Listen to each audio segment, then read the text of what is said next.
Hello, everyone. So, two major topics remain North Korea and BRICS summit taking place in Kazan in Russia. Starting with North Korea. So, folks, why is there so much stupidity around this? First of all, I love PBS. I really do. I'm a long-term supporter, all for it. But, the question itself is kind of dumb. Why not make it an affirmative? What the presence of North Korean troops in Russia could mean for the war in Ukraine? The answer is nothing good. Why not just put down the likely negative impacts of the presence of North Korea in Ukraine and go with that?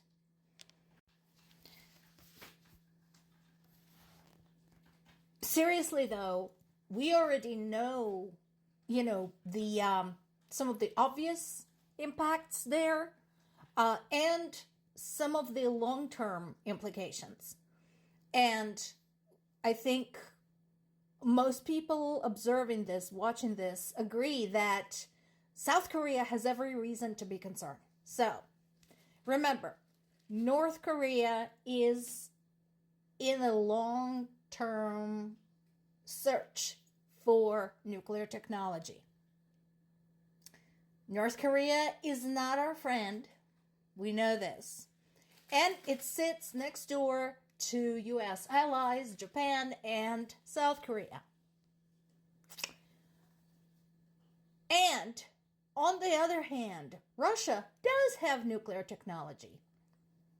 So, in their relationship of quid pro quo, there are concerns as to what North Korea might be getting out of this.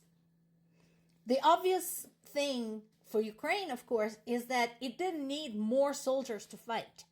It's already barely keeping its head above water fighting Russian soldiers. Adding thousands of North Korean soldiers to that is not helpful. Of course,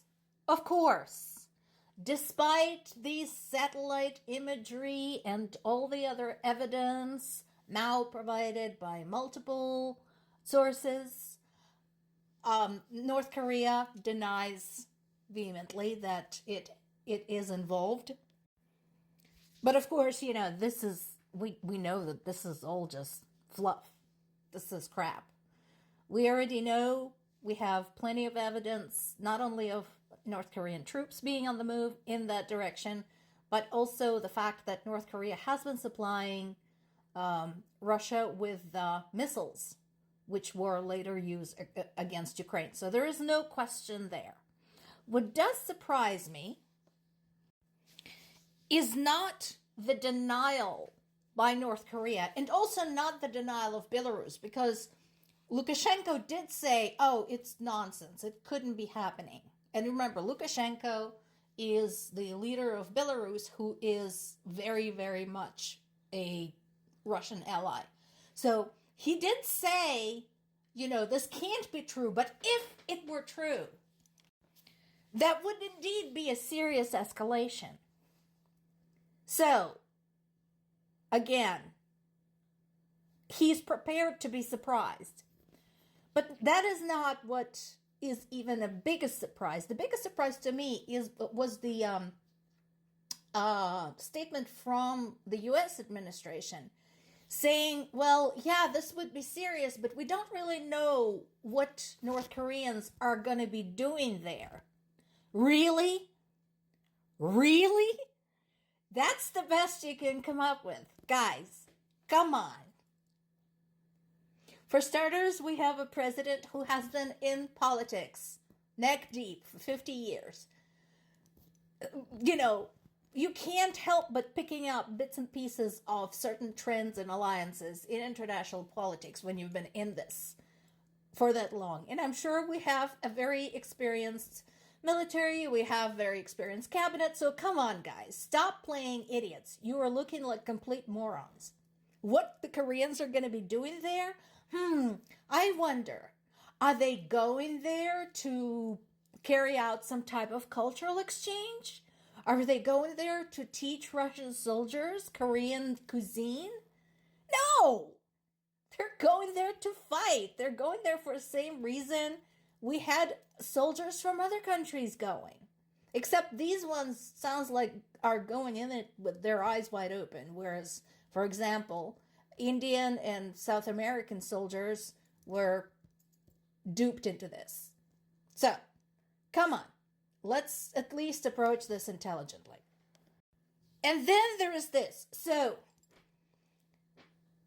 I want to treat this as a developing story because this headline, while I can believe this theoretically, does not describe a full picture. There's too many controversial statements coming out from different sides. Of course, Russia says that no, BRICS is going perfectly, everything is great, everybody's getting along.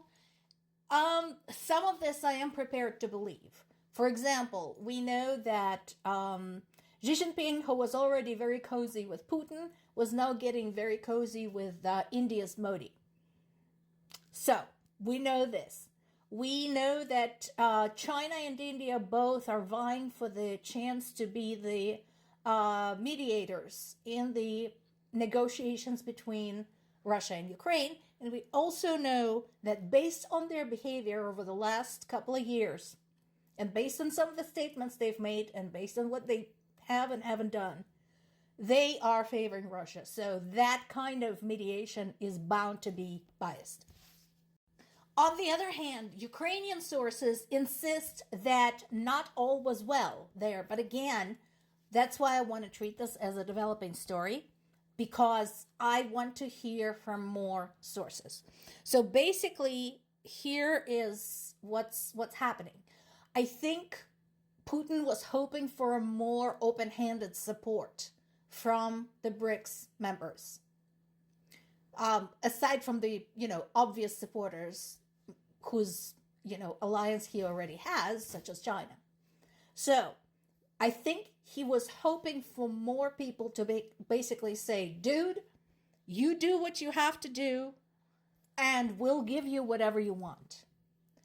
Instead, even Xi Jinping, whom Putin relies on heavily in this, said, we really don't want an escalation.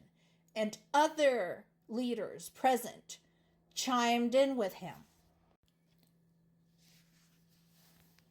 So, Brazilian President Lula da Silva said that it would be better if there was no escalation. Modi continued to be non-committal, just saying that this should all be nice and well. So I think it's kind of less than what Putin was hoping for. He had hoped that they would just lay their weapon stockpiles at his feet and give him a free rein, and that didn't happen. I can understand why other members of BRICS are cautious about this. Because look at whom we have there, who are the members. In addition to Russia, India, and China, we have Brazil, South Africa, Iran, Egypt, Ethiopia, and United Arab Emirates. Of those, Brazil, Egypt, and UAE, and possibly South Africa are heavily involved with the US, economically and politically. And they know US opposes this war. China doesn't exactly oppose the war, but it too, as we mentioned before, is involved a lot and has to deal with the US in order to maintain its influence, economically speaking. US is already withdrawing its businesses from China and from India. So, they know they might be losing that ground. And that is why I think Putin is not getting unequivocal support he's hoping for. But more to come. Let's see what else comes out of this.